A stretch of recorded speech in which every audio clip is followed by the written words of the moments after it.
อยากจะถาม2 คนเนาะลีกับแอมว่าในใจแท้ๆนี้ถ้ามีสินค้าติดต่อมาเป็นพรีเซนเตอร์นี่ใจเฮานี่อยากเป็นพรีเซนเตอร์อย่างเนาะบ่อยากเป็นเกี่ยวกับเกี่ยวกับเกษตรปุ๋ยบ่ โดยปุ๋ยเพราะว่าอย่างที่เป็นการเพราะว่ามักอยู่กับแบบป่าไม้แบบนั้นน่ะโดยกับต้นไม้ต้นหยังนั่นแหละอย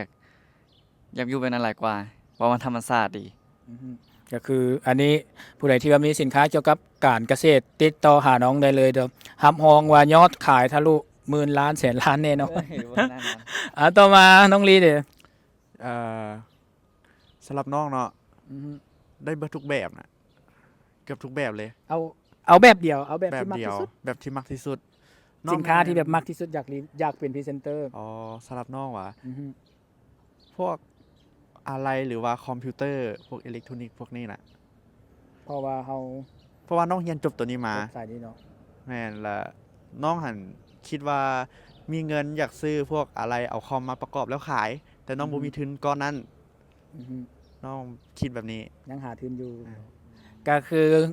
เป็นอุปกรณ์เกี่ยวกับไอทีเนาะทุกอย่างสำหรับใครที่ว่ามีสินค้าเกี่ยวกับ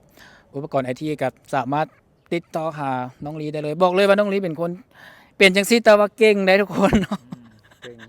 เก่งเรื่องไอทีโดยเฉพาะเลยเรื่องการสร้างรายได้บ่หรือว่าคอมอหย่างต่างๆนี่เนาะอย่างอุปกรณ์ไอทีของไอติมีปัญหาก็มักให้พี่ลีนี่แหละเบิ่งให้ตลอดทุกคน จังได๋ก็ฝากติดตามแอมในทุกคนเด้อแล้วช่วยซัปพอร์ตแอมแหน่เพราะว่าช่วงนี้ก็ตกเวียกแหน่หรือว่าอยากให้สินค้าหรือว่าอยากให้รีวิวสินค้าใดก็เม้นต์มาได้ทุกคนเด้อนี่เด้อเพจแอมก็ตัวนี้เลยนี่ๆๆๆโอเค อย่าลืมติดตามพวกเราได้ด้วยทุกคน บ๊ายบาย